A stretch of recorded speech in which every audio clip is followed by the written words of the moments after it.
by such men. And I tip my hat to our chairman, Dan Raisin Kane, and all those Americans who stood watch last night. Our warriors are the elite of America, and again, President Trump has your back. No other country on planet Earth, and it's not even close, could pull this kind of operation off. And no other president has ever shown this kind of leadership, courage, and resolve, the most powerful combination the world has ever seen. As the president said, our adversaries remain on notice. America can project our will anywhere, anytime. The coordination, the stealth, the lethality, the precision, the very long arm of American justice, all on full display in the middle of the night. Nicolás Maduro had his chance, just like Iran had their chance, until they didn't and until he didn't. He effed around and he found out. President Trump is deadly serious about stopping the flow of gangs and violence to our country. Deadly serious about stopping the flow of drugs and poison to our people. Deadly serious about getting back the oil that was stolen from us. And deadly serious about reestablishing American deterrence and dominance in the Western Hemisphere. This is about the safety, security, freedom, and prosperity of the American people. This is America first. This is peace through strength. And the United States War Department is proud to help deliver it. Welcome to 2026, and under President Trump, America is back. I'd like to welcome now our chairman, Chairman Raisin Kane, to give a few more details about the operation. Mr. Chairman. Thank you, Mr. Secretary. Thank you, Mr. President, and good morning. Last night, on the order of the President of the United States and in support of a request from the Department of Justice, as the President said, the United States military conducted an apprehension mission in Caracas, Venezuela, to bring to justice two indicted persons, Nicolás and Cecilia Maduro. This operation, known as Operation Absolute Resolve, was discreet, precise, and conducted during the darkest hours of January 2nd and was the culmination of months of planning and rehearsal, an operation that, frankly, only the United States military could undertake. What I'd like to do this morning is talk to you through some of the preparation and the details without compromising any of our tactics, techniques, and procedures. There is always a chance that we'll be tasked to do this type of mission again. Our interagency work began months ago and built on decades of experience of integrating complex air, ground, space, and maritime operations. While the past 2 decades have honed the skills of our special operations forces, this particular mission required every component of our joint force, with soldiers, sailors, airmen, Marines, and Guardians working in unison with our intelligence agency partners and law enforcement teammates in an unprecedented operation. We leveraged our unmatched intelligence capabilities and our years of experience in hunting terrorists, and we could not have done this mission without the incredible work by various intelligence agencies, including the CIA, NSA, and NGA. We watched, we waited, we prepared, we remained patient and professional. This mission was meticulously planned, drawing lessons from decades of missions over the last many years, many missions over these last many years. This was an audacious operation that only the United States could do. It required the utmost of precision and integration within our joint force. And the word integration does not explain the sheer complexity of such a mission. An extraction so precise it involved more than 150 aircraft launching across the Western Hemisphere in close coordination, all coming together in time and place to layer effects for a single purpose: to get an interdiction force into downtown Caracas while maintaining the element of tactical surprise. Failure of one component of this well-oiled machine would have endangered the entire mission, and failure is never an option for America's joint force. Those in the air over Caracas last night were willing to give their lives for those on the ground and in the helicopters. Let me talk a little bit about the preparation. After months of work by our intelligence teammates to find Maduro and understand how he moved, where he lived, where he traveled, what he ate, what he wore, what were his pets, in early December, our force was set pending a series of aligned events. Key was choosing the right day to minimize the potential for civilian harm and maximize the element of surprise and minimize the harm to the indicted personnel, so as the president said, they could be brought to justice. And as the president said earlier today, weather in Venezuela is always a factor this time of the year. And over the weeks through Christmas and New Year's, the men and women of the United States military sat ready, patiently waiting for the right triggers to be met and the president to order us into action. Last night, the weather broke just enough, clearing a path that only the most skilled aviators in the world could maneuver through.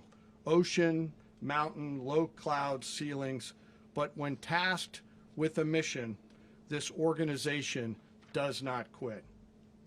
At 10:46 p.m. Eastern Time last night, the President ordered the United States military to move forward with this mission.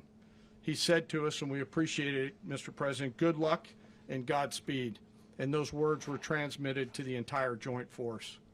Over the course of the night, aircraft began launching from 20 different bases on land and sea across the Western Hemisphere. In total, more than 150 aircraft, bombers, fighters, intelligence, reconnaissance, surveillance, rotary wing were in the air last night. Thousands and thousands of hours of experience were airborne. Our youngest crew member was 20, and our oldest crew member was 49, and there's simply no match for American military might. As the night began, the helicopters took off with the extraction force, which included law enforcement officers, and began their flight into Venezuela at 100 feet above the water. As they approached Venezuelan shores, the United States began layering different effects provided by Spacecom, Cybercom, and other members of the interagency to create a pathway. Overhead, those forces were protected by aircraft from the United States Marines, the United States Navy, the United States Air Force, and the Air National Guard. The force included F-22s, F-35s, F-18s, EA-18s, E-2s, B-1 bombers, and other support aircraft, as well as numerous remotely piloted drones. As the force began to approach Caracas, the Joint Air Component began dismantling and disabling the air defense systems in Venezuela, employing weapons to ensure the safe passage of the helicopters into the target area. The goal of our air component is, was, and always will be to protect the helicopters and the ground force and get them to the target and get them home.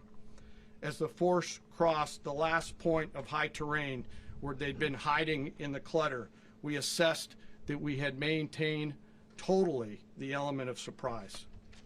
As the helicopter force ingressed towards the objective at low level, we arrived at Maduro's compound at 1:01 a.m. Eastern Standard Time, or 2:01 a.m. Caracas local time, and the apprehension force descended into Maduro's compound and moved with speed, precision, and discipline towards their objective, and isolated the area to ensure the safety and security of the ground force while apprehending the indicted persons.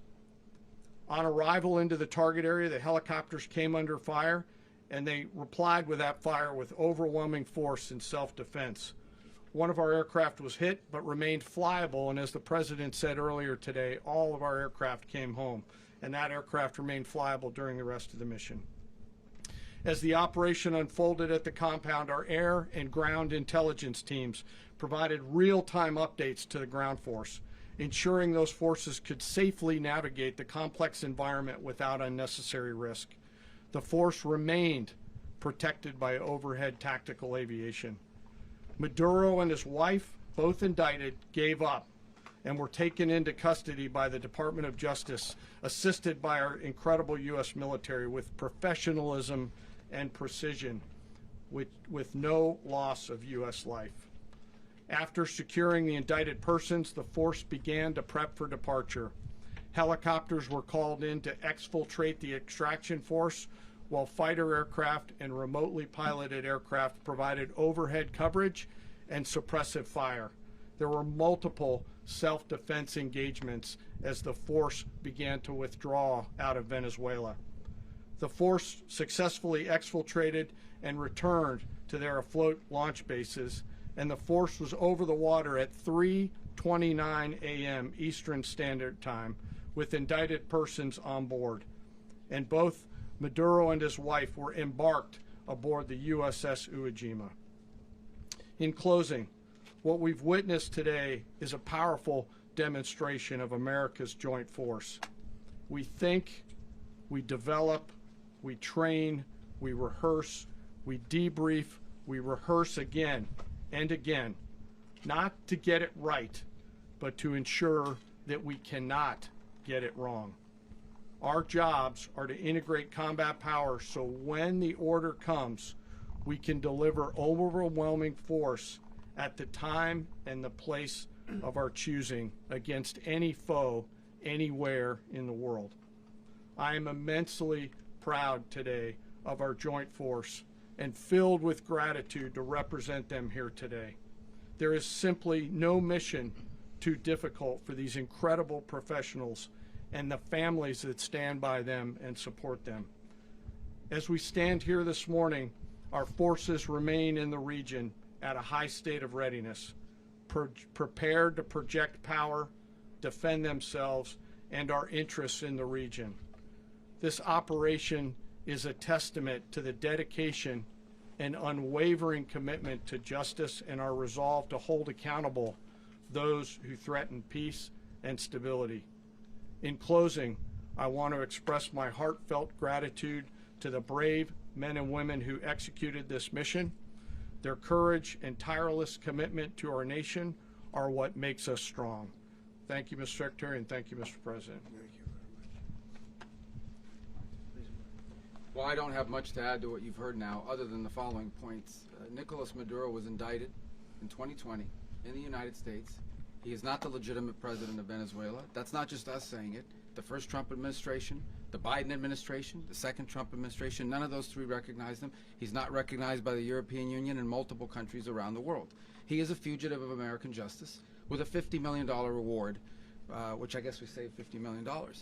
And We should make sure. yeah, exactly. But Don't let anybody claim it.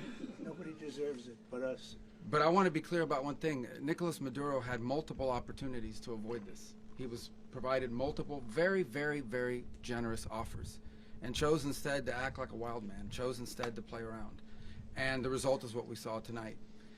The other message here is the following. You have a guy, like many people around the world, they like to play games. You have a guy who decides he's going to invite Iran into his country, is going to, do the confiscation of American oil companies, is going to flood our country with gang members, is going to take Americans prisoner and try to hold them for hostage and trade them like he was able to do with the Biden administration. Basically likes to play games all this time and thinks nothing's going to happen.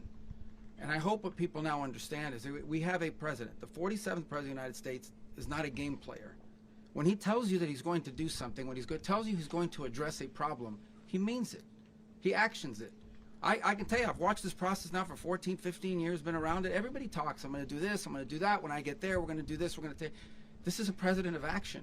Like, I don't understand yet how they haven't figured this out. And now, if you don't know, now you know. Because this is the way it's going to play out. And I think people need to understand that this is not a president that just talks and does letters and press conferences. And, if he says he's serious about something, he means it. And this is something that was a direct threat to the national interest of the United States, and the president addressed it. This is a president of peace, by the way. I told you what I just said earlier. This guy had multiple opportunities to find his way somewhere else and figure out another. He could have been living somewhere else right now very happy, but instead he wanted to play big boy. And so now, he's got other sets of problems on his hands. And but I think the message here should be for the world. Look, the president doesn't go out looking for people to pick fights with. He's not, generally wants to get along with everybody. We'll talk and meet with anybody, but don't play games. don't play games with this president's in office, because it's not going to turn out well. And so I hope that I guess that lesson was learned last night, and we hope it'll be instructive moving forward. Is that a message for Cuba? Mr. President. Mr. President. Mr. President. You said that the U.S. is going to run Venezuela, so who's in power right now? Well, we're going to be running it with a group, and we're going to make sure it's run properly. We're going to rebuild the oil infrastructure, which will cost billions of dollars. It'll be paid for by the oil companies directly. They will be reimbursed for what they're doing, but it's going to be paid. And we're going to get the oil flowing the way it should be. As you know, it was just a minor flow. It was actually a minor flow for what they have. But we're going to run it properly, and we're going to make sure the people of Venezuela are taken care of. We're going to make sure the people that were forced out of Venezuela by this thug are also taken care of. Mr. President, does the U.S. running the country mean that U.S. troops will be on the ground? How will that work? Well, you know, they always say boots on the ground. Oh, so we're not afraid of boots on the ground if we have to have. We had boots on the ground last night at a very high level, actually. We're not afraid of it. We don't mind saying it. But we're going to make sure that that country is run properly. We're not doing this in vain. This is a very dangerous attack. This is an attack that could have gone very, very badly. Could have gone very badly. We could have lost a lot of people last night. We could have lost a lot of dignity. We could have lost a lot of equipment. The equipment is less important, but we could have lost a lot. And we're going to make sure that this is proper. We're there now. We're ready to go again if we have to. We're going to run the country right. It's going to be run very judiciously, very fairly. It's going to make a lot of money. We're going to give money to the people. We're going to reimburse people that were taken advantage of. We're going to take care of everybody. It's very important. We couldn't let them get away with it. You know, they stole our oil. We built that whole industry there, and they just took it over like we were nothing. And we had a president that decided not to do anything about it. So we did something about it. We're late, but we did something about it. Yeah, please. Mr. President, can you explain the exact mechanism by which you're going to run the country? Are you going to designate a U.S. official to coordinate? It's Can you all just being unpack that? being done right now. We're designating people. We're talking to Who people. We're specifically? designating various people, and we're going to let you know who those people are. Mr. President. What's the group you mentioned that would run Venezuela? Well, it's largely going to be, for a period of time, the people that are standing right behind me. We're going to be running it. We're going to be bringing it back. It's a dead, you know, I talk about a dead country. A year and a half ago, we were a dead country. Now we're the hottest country anywhere in the world. We're a country doing better than any country anywhere in the world. And it required leadership. Venezuela has a lot of bad people in there, a lot of bad people that shouldn't be leading. We're not going to take a chance that one of those people take over for Maduro. So you can look at, and others, we have fantastic people, including people in the military. So we're going to have a group of people running it until such time as it can be put back on track, make a lot of money for the people, and give people a great way of life, and also reimbursement for people in our country that were forced out of Venezuela. Mr. President. Rubio would be. You said earlier today that you weren't going to back Machado to come back and be the opposition leader in your Fox and Friends interview. And then you also mentioned the vice president of Venezuela. Are you going to work with the vice president of Venezuela, or how do you foresee the relationship Well, I going? understand she was just sworn in, but she was, as you know, picked by Maduro. So Marco's working on that directly. He just had a conversation with her, and she's essentially willing to do what we think is necessary to make Venezuela great again. Very simple. Mr. President, Colombian President Gustavo Petro, a couple weeks ago, he said he's got to watch his ass. And today, he said he's not concerned about anything happening to him in the aftermath of this operation. So, just what your message is Well, about he that. has cocaine mills. He has factories where he makes cocaine. And yeah, I think I stick by my first statement. He's making cocaine. They're sending it into the United States. So he does have to watch his ass. Mr. President. Did you notify any members of Congress in advance? And Marco, do you want to talk about that? Because you were involved in it. Sure. We call members of Congress immediately after. This was not the kind of mission that you can do congressional notification on. It was a trigger-based mission in which conditions had to be met night after night. We watched and monitored that for a number of days. So it's just simply not the kind of mission you can call people and say, hey, we may do this at some point in the next 15 days. But it's largely a law enforcement function. Remember, at the end of the day, at its core, this was an arrest of 2 indicted fugitives of American justice, and the Department of War supported the Department of Justice in that job. Now, there are broader policy implications here, but it's just not the kind of mission that you can pre-notify because it endangers the mission. If I can add one thing to that, Congress has a tendency to leak. This would not be good. If they leaked, General, I think it would have been maybe a very different result. But I have to say, they knew we were coming at some point, you know. We had a lot of ships out there. They sort of knew we were coming. Mr. President. But Congress will leak, and we don't want leakage. Mr. President. You were one of the only people to watch this all play out live. What was Maduro doing when the U.S. forces entered what I assume would be his home? And also, was there any point where the U.S. was considering if Maduro pushed back or resisted killing Maduro? It could have happened. It could have happened. He was trying to get into a safe place. You know what a safe place is, all steel. And he wasn't able to make it to the door because our guys were so fast. They went through the opposition so fast. And there was a lot of opposition. You know, people were wondering, do we get them by surprise? Sort of surprised, but they were waiting for something. It was a lot of opposition. There was a lot of gunfire. You saw some of it today. But he was trying to get to a safe place, which wasn't safe because we would have had the door blown up in about 47 seconds, they say on average, regardless of how thick the steel was. It was a very thick door. It was a very heavy door, but he was unable to get to that door. He made it to the door. He was unable to close it. So where's Maduro going to be? Go ahead, finish. Where is Maduro going to be in the time being right now? Do you know his exact Well, whereabouts? eventually, ultimately, in the near future, he's going to be brought to New York. And where is he going to be held? Where is he going to be held in New York? Do you know? That's going to be up to the officials that do these things. Mr. President, the U.S. has something of a mixed track record of ousting dictators without necessarily a plan for what comes afterwards. Not with Did me, that though. weigh on your decision Well, that's making? when we had different presidents, but with me, that's not true. With me, we've had a perfect track record of winning. We win a lot, and we win. If you look at Soleimani, you look at al-Baghdadi, you look at the Midnight Hammer. Midnight Hammer was incredible. Right now, you wouldn't have peace in the Middle East. We have essentially peace in the Middle East because of that. If we weren't successful with Midnight Hammer, you wouldn't have peace in the Middle East. So, with me, you've had a lot of victory. You've had only victories. You've had no losses. Yeah. Mr. President, can you?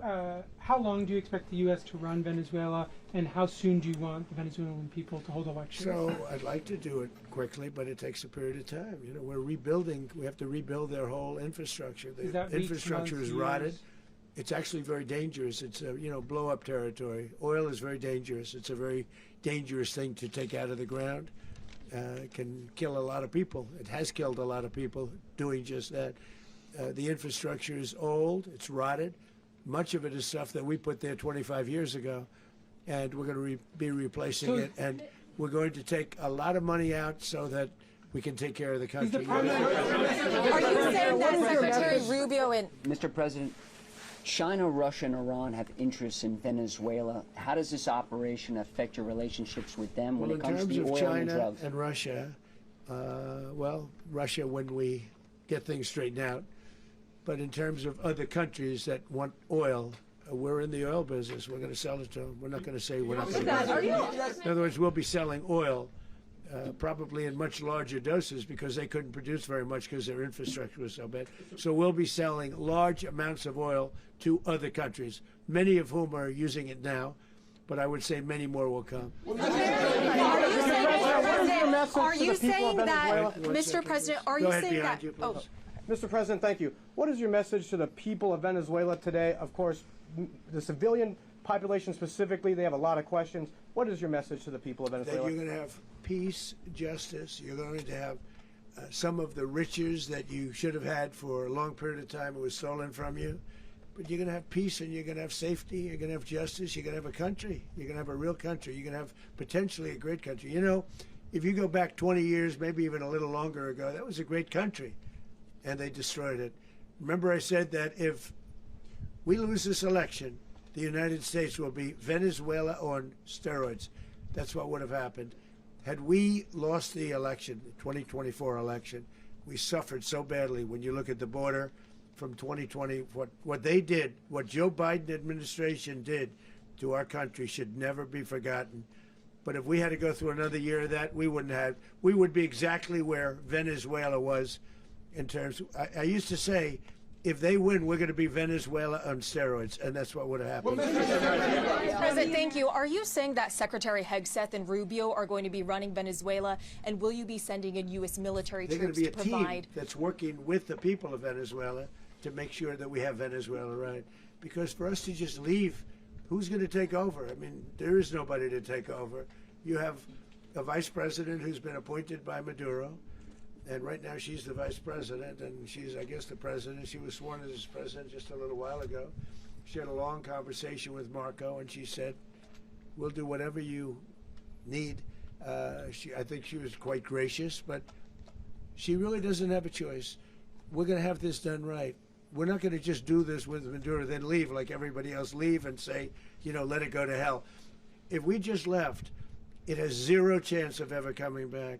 We'll run it properly. We'll run it professionally. We'll have the greatest oil companies in the world go in and invest billions and billions of dollars and take out money, use that money in Venezuela.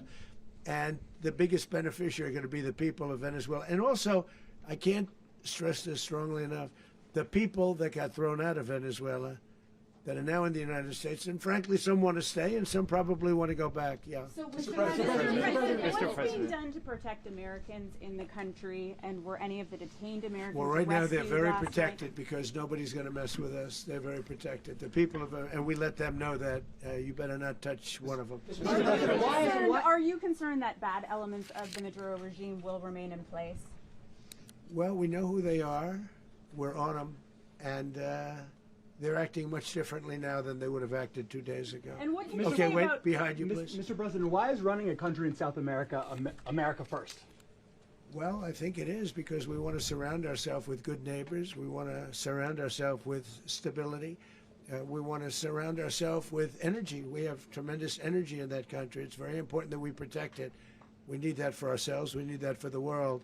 And we want to make sure we can protect it. Mr. President, on oil? Yes, sir. Please, go ahead. Yeah, is there a message here for Cuba and Diaz-Canel? Well, Cuba's an interesting case. Cuba is, not doing very well right now. That system has not been a very good one for Cuba. The people there have suffered for many, many years. And I think Cuba is going to be something we'll end up talking about because Cuba is a failing nation right now, very badly failing nation. And we want to help the people. It's very similar in the sense that we want to help the people in Cuba, but we want to also help the people that were forced out of Cuba and living in this country. Do you want to say something about that, Marco, please? Well, I mean, I just gave you a statement a few minutes ago about, when the president speaks, you should take him seriously. So suffice it to say, Cuba is a disaster. It's run by incompetent, senile men, and in some cases, not senile, but incompetent nonetheless. It has no economy. It's in total collapse. And by the way, they were, all the guards that helped protect Maduro, this is well known, their whole spy agency, all that were full of Cubans. I mean, they basically, it's amazing. This poor island took over Venezuela in some cases. One of the biggest problems that Venezuelans have is they have to declare independence from Cuba. They tried to basically colonize it from a security standpoint. So, yeah, look, if I lived in Havana and I was in the government, I'd be concerned, at least a little bit. Are you cutting off the oil flow to Cuba from Venezuela? Well, the president already announced a week ago that anything that's sanctioned, it's sanctioned oil, it's not going to be allowed to get there. So that's an The answer is yes. Mr. President. Is the U.S. aware of the location of opposition leader Machado, and have you been in contact with her? No, we haven't. Really, no, we haven't. Mr. President, on Monday. Oh, I think it would be very tough for her to be the leader. She doesn't have the support within or the respect within the country. She's a very nice woman, but she doesn't have the respect. Mr. President, is it possible that the U.S. ends up administrating Venezuela for years? Well, it won't cost us anything because the money coming out of the ground is very substantial, so it's not going to cost us anything. So the U.S. isn't going to dedicate any money to. Well, we want safety there. We want to be surrounded by countries that aren't housing all of our enemies all over the world. That's what was happening, and you don't want to have that. But we're going to be rebuilding, and we're not spending money. The oil companies are going to go in. They're going to spend money. We're going to take back the oil that, frankly, we should have taken back a long time ago. A lot of money is coming out of the ground. We're going to get reimbursed for all of that. We're going to get reimbursed for everything that we spend. So it's going to be a very important. This is a very big evening that took place last night. We have to be surrounded by safe, secure countries, and we also have to have energy. Very important. We have to have energy that's real energy, not where they're getting 4% and 5% of the energy out of the ground. You take a look. It was such a disaster. So what's going to happen with Venezuela, I think, over the next period of a year is going to be a great thing, and the people of Venezuela will be the biggest beneficiaries. Mr. President, U.S. military. Mr. President, thank you. What did you last speak to Maduro about when you spoke? And is the Well, US I don't at want to get war into with the Venezuela? conversations, but I did have conversations with him, and I said, you got to surrender. And I actually thought he was pretty close to doing so, but now he wished he did, yeah. Mr. President, can you explain, you said that Maduro is responsible for drug trafficking. You recently pardoned the former president of Honduras who was convicted on many drug trafficking. Can you explain how these two situations are different? And would you ever pardon Maduro? I endorsed, as you know, the winning president, the man who won in Honduras. I endorsed the man who won in Chile. I endorsed the man who won in Argentina. And we are doing very well with that whole group. What the man that I pardoned was, if you could equate it to us, he was treated like the Biden administration treated a man named Trump. That didn't work out too well for them. This was a man who was persecuted very unfairly. He was the head of the country. He was persecuted very unfairly. And there are a number of them. And we felt that it was a very unfair situation that happened to him. He's also a party member of the man who won.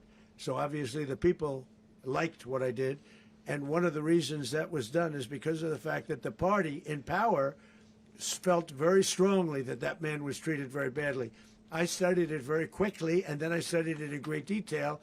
I went to a lot of the people standing behind me, and they felt that that man was persecuted and treated very badly. That's why I gave him a pardon. Mr. President, you referenced boots on the ground earlier. Can you just sort of button this up? Do you envision the U.S. military having a presence in Venezuela as the U.S. runs that country? Well, no, we're going to have a presence in Venezuela as it pertains to oil, because we have to have, we're sending our expertise in.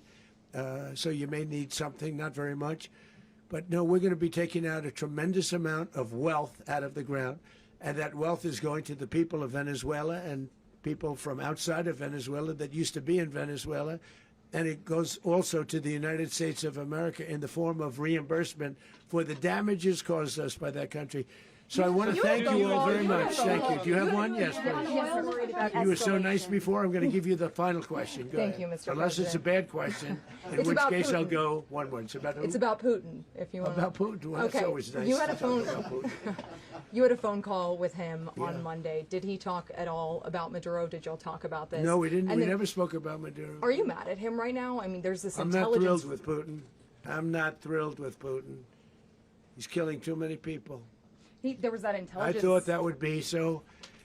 I settled 8 1/4 war. You know what the 1/4 was? Thailand and Cambodia. I did it again. They broke out, and I did it in about 5 hours, and I settled it. I'm giving myself 1/4, so I'm up to now 8 1/4. In other words, I settled the war, but then they broke out. They had a pretty bad breakout over the last 4 days. I got them to go back to peace. So I only give 1/4. I thought the easiest one would be, one of the easier ones would be Russia, Ukraine. It's not. And they both have done some pretty bad things. And look, that's Biden's war. That's not my war. But I want to stop the lives. Did you see where last month, 30,000, it was 27,000 the month before. 30,000, mostly soldiers, were killed this last month. 30,000. I want to stop that. You know, I got NATO to pay 5% instead of the 2% that they weren't paying. They weren't paying 2, now they pay 5. And we send them a lot of munitions. We send them a lot of things, missiles and various other things, a lot. And they pay. The United States is not losing money. We're probably making money on that. It's the last thing I care about. I just want to stop all those people. We're losing 25, 30,000 human beings. They come from two places that are very far away. But if I can stop, because it's something I've been pretty good at doing, deals, I guess. It's all a deal. Life is a big deal. But if I can stop that war and stop 30,000 young people, in addition to the fact that people are being killed in Kiev, people are being killed in other cities throughout, a much smaller number, but they're being killed, viciously killed. So I'm not happy about it. I thought that would be something that would get solved. We have Mr. Witkoff here. I think that we're making progress, but that's a war that should have never happened. If I were president, it would have never happened. Putin says it. Everybody says it. If I were president, that would have never happened. But I inherited that war. That was Joe Biden, Zelensky, and Putin. I came into the situation, and it's a mess. And I will say this. I watched an operation last night that was so precise, that was so brilliant. I mean, it was incredible. If we had our people, like this general and our people involved, that war would not have gone on very long, that I can tell you. That war, to use an old term, that war has become a bloodbath, and we want it to get stopped. Thank you very much. Late last night and early today, at my direction, the United States Armed Forces conducted an extraordinary military operation in the capital of Venezuela. Overwhelming American military power, air, land, and sea, was used to launch a spectacular assault. And it was an assault like people have not seen since World War II. It was a force against a heavily fortified military fortress in the heart of Caracas to bring outlaw dictator Nicolás Maduro to justice. This was one of the most stunning, effective, and powerful displays of American military might and competence in American history. And if you think about it, we've done some other good ones, like the attack on Soleimani, the attack on al-Baghdadi, and the obliteration and decimation of the Iran nuclear sites just recently in an operation known as Midnight Hammer. All perfectly executed and done. No nation in the world could achieve what America achieved yesterday, or frankly in just a short period of time. All Venezuelan military capacities were rendered powerless as the men and women of our military, working with U.S. law enforcement, successfully captured Maduro in the dead of night. It was dark. The lights of Caracas were largely turned off due to a certain expertise that we have. It was dark, and it was deadly. But captured along with his wife, Celia Flores, both of whom now face American justice. Maduro and Flores have been indicted in the Southern District of New York, it's Jay Clayton, for their campaign of deadly narco-terrorism against the United States and its citizens. I want to thank the men and women of our military who achieved such an extraordinary success overnight with breathtaking speed, power, precision, and competence. You rarely see anything like it. You've seen some raids in this country that didn't go so well. They were an embarrassment. If you look back to Afghanistan, or if you look back to the Jimmy Carter days, they were different days. We're a respected country again, like never before. These highly trained warriors, operating in collaboration with U.S. law enforcement, caught them in a very ready position. They were waiting for us. They knew we had many ships out in the sea, just sort of waiting. They knew we were coming. So they were in a ready, what's called a ready position. but they were completely overwhelmed and very quickly incapacitated. If you would have seen what I saw last night, you would have been very impressed. I'm not sure that you'll ever get to see it, but it was an incredible thing to see. Not a single American service member was killed, and not a single piece of American equipment was lost. We had many helicopters, many planes, many people involved in that fight. But think of that, not one piece of military equipment was lost, not one service member was, more importantly, killed. The United States military is the strongest and most fearsome military on the planet by far. With capabilities and skills our enemies can scarcely begin to imagine. We have the best equipment anywhere in the world. There's no equipment like what we have, and you see that even if you just look at the boats. You know, we've knocked out 97% of the drugs coming in by sea. 90%. Each boat kills on average 25,000 people. We knocked out 97%. And those drugs mostly come from a place called Venezuela.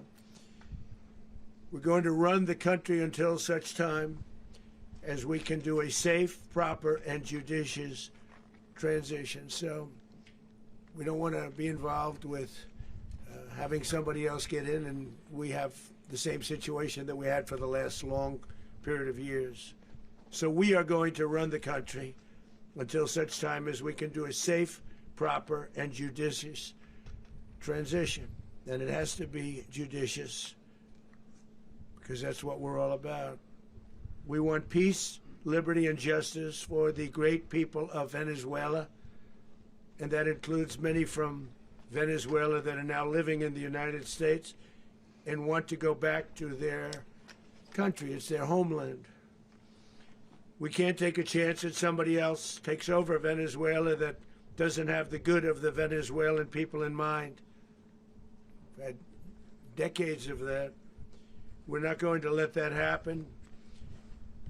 We're there now, and what people don't understand, but they understand as I say this, we're there now, but we're going to stay until such time as the proper transition can take place. So we're going to stay until such time as we're going to run it, essentially, until such time as a proper transition can take place. As everyone knows, the oil business in Venezuela has been a bust, a total bust, for a long period of time. They were pumping almost nothing by comparison to what they could have been pumping and what could have taken place. We're going to have our very large United States oil companies, the biggest anywhere in the world, go in, spend billions of dollars, fix the badly broken infrastructure, the oil infrastructure, and start making money for the country. And we are ready to stage a second and much larger attack if we need to do so. So we were prepared to do a second wave if we needed to do so. We actually assumed that a second wave would be necessary, but now it's probably not. The first wave, if you'd like to call it that, the first attack was so successful, we probably don't have to do a second, but we're prepared to do a second wave, a much bigger wave, actually. This was pinpoint, but we have a much bigger wave that probably won't have to do.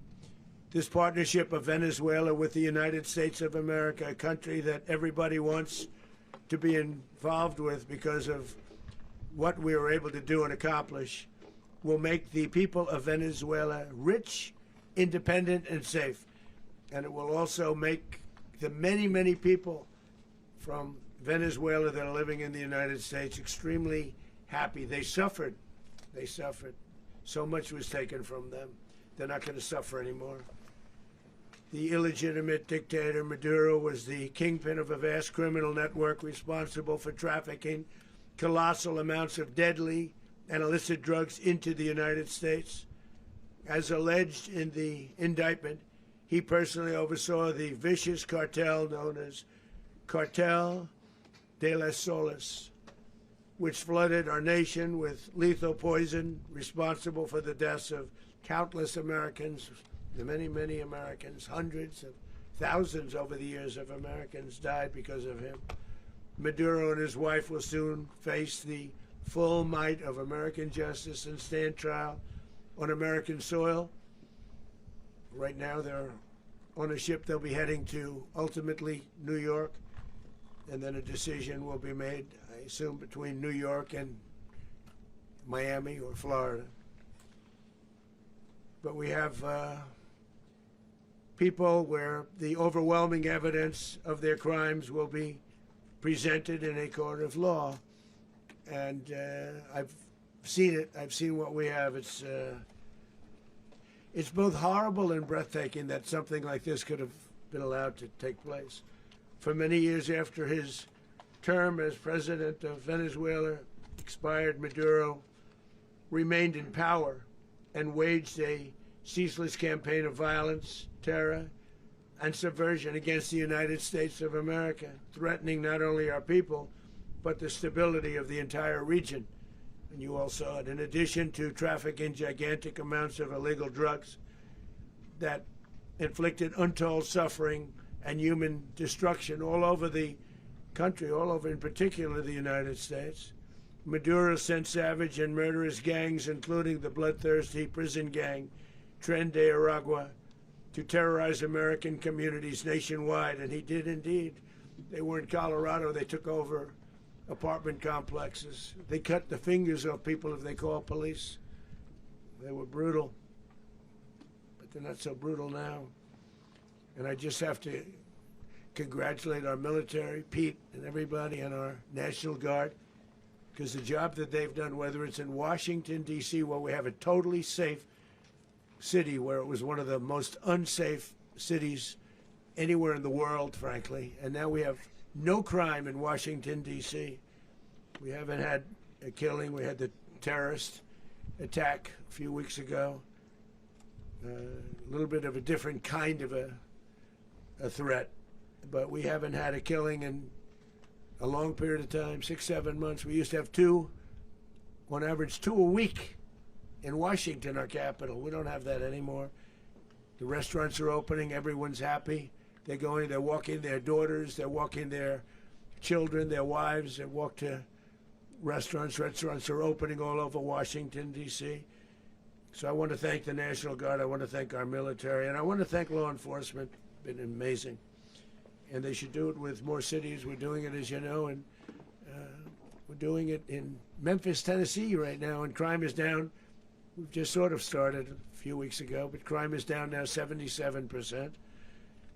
And the governor of Louisiana called, great person, and he wanted us to help him, as you know, in a certain very nice part of Louisiana, and we have done that. It was a rough section, and we have crime down. I understand it's down to almost nothing already after 2.5 weeks. New Orleans, it's down to almost nothing, and we've only been there for 2.5 weeks. Can't imagine why governors wouldn't want us to help. We also helped, as you know, in Chicago, and crime went down a little bit there. We did a very small help because we had no working ability with the governor. The governor was a disaster, and the mayor was a disaster, but it knocked down crime. But we're pulling out of there. When they need us, we'll know. You'll know. You'll be writing about it. And likewise, Los Angeles, where we saved Los Angeles early on, where the head of the police department made a statement that if the federal government didn't come in, we would have lost Los Angeles. That's long after the fires. That's when they had the riots in Los Angeles. We did a great job. Got no credit for it whatsoever, but that's okay. It doesn't matter. We don't need the credit. But we'll be pulling out when they need us. They'll call, or we'll go back if we have to. We'll go back. But we did a great job in various cities.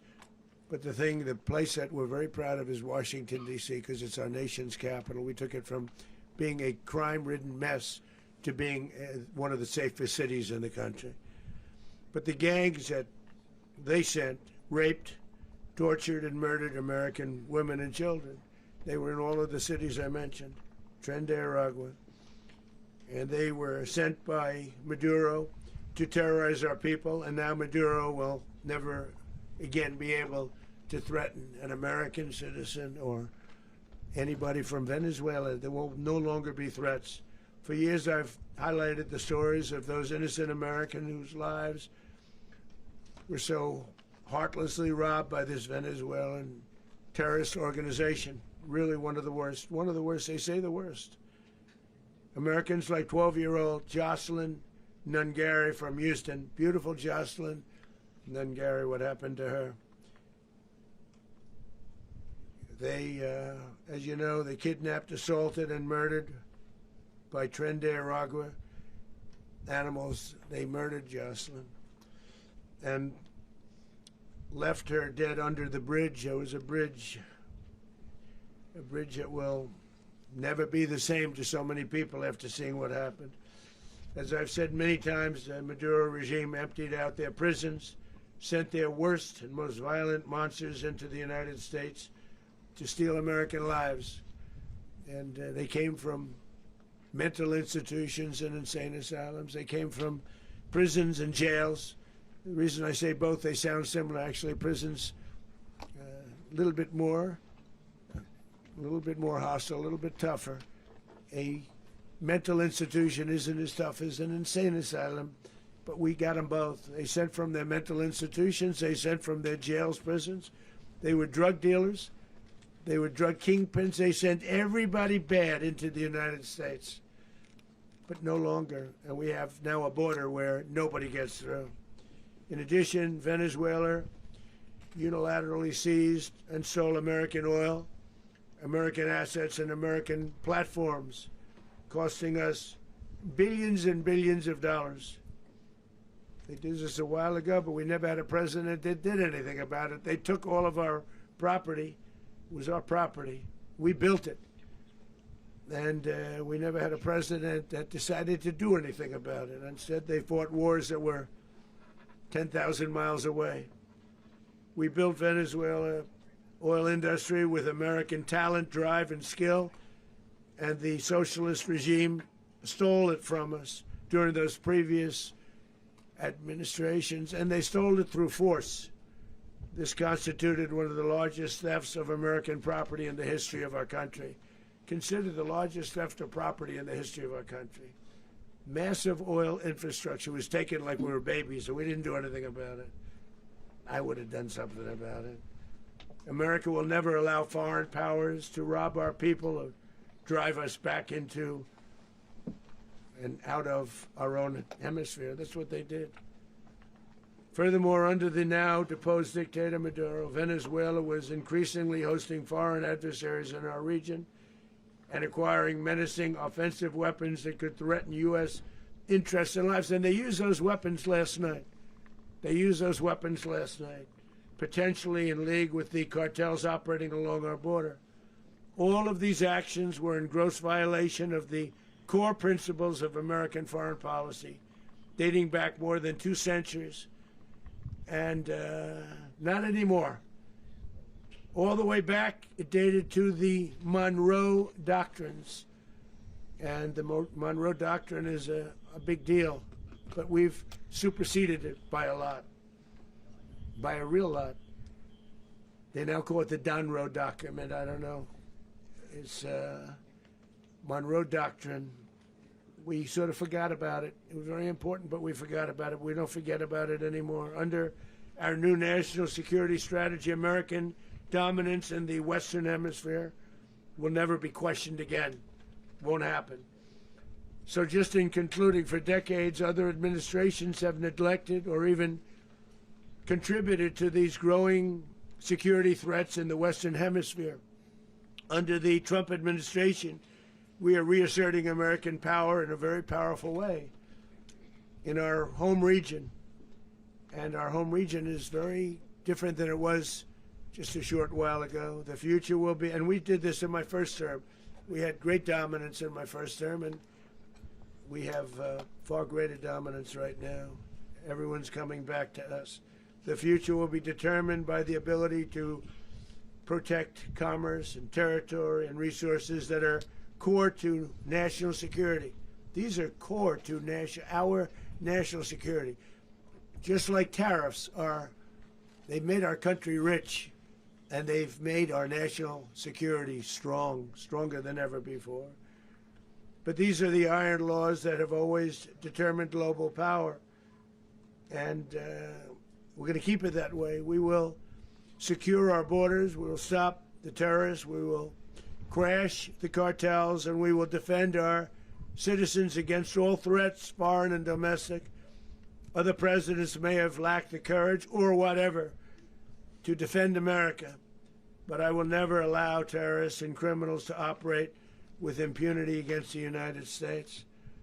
This extremely successful operation should serve as warning to anyone who would threaten American sovereignty or endanger American lives. Very importantly, the embargo on all Venezuelan oil remains in full effect. The American Armada remains poised in position, and the United States retains all military options until United States demands have been fully met and fully satisfied. All political and military figures in Venezuela should understand what happened to Maduro can happen to them, and it will happen to them if they aren't just fair, even to their people. The dictator and terrorist, Maduro, is finally gone, and Venezuela people are free. They're free again. It's been a long time for them, but they're free. America is a safer nation. This morning, it's a prouder nation this morning because it didn't allow this horrible person and this country that was doing very bad things to us. It didn't allow it to happen. And the Western Hemisphere is right now a much safer place to be. So I want to thank everybody for being here. I want to thank General Raisin Kane. He's a fantastic man. I've worked with a lot of generals. I worked with some I didn't like. I worked with some I didn't respect. I worked with some that just weren't good. But this guy is fantastic. I watched last night one of the most precise attacks on sovereignty. I mean, it was an attack for justice. And I'm very proud of him, and I'm very proud of our Secretary of War, Pete Hegseth, who I'm going to ask to say a few words. Thank you very much. Mr. President, can you explain how the U.S. will run Venezuela? Well, thank you, Mr. President. Finally, a commander-in-chief the world respects and the American people deserve. And as the President said, words can barely capture the bravery and the power and the precision of this historic operation. A massive joint military and law enforcement raid flawlessly executed by the greatest Americans our country has to offer. American warriors are second to none, the best in the world and the best of our country. What all of us witnessed last night was sheer guts and grit, gallantry, and glory of the American warrior. I'm simply humbled by such men, and I tip my hat to our chairman, Dan Raisin Kane, and all those Americans who stood watch last night. Our warriors are the elite of America, and again, President Trump has your back. No other country on planet Earth, and it's not even close, could pull this kind of operation off. And no other president has ever shown this kind of leadership, courage, and resolve. The most powerful combination the world has ever seen. As the President said, our adversaries remain on notice. America can project our will anywhere, anytime. The coordination, the stealth, the lethality, the precision, the very long arm of American justice, all on full display in the middle of the night. Nicolás Maduro had his chance, just like Iran had their chance, until they didn't and until he didn't. He effed around and he found out. President Trump is deadly serious about stopping the flow of gangs and violence to our country. Deadly serious about stopping the flow of drugs and poison to our people. Deadly serious about getting back the oil that was stolen from us. And deadly serious about reestablishing American deterrence and dominance in the Western Hemisphere. This is about the safety, security, freedom, and prosperity of the American people. This is America first. This is peace through strength. And the United States War Department is proud to help deliver it. Welcome to 2026, and under President Trump, America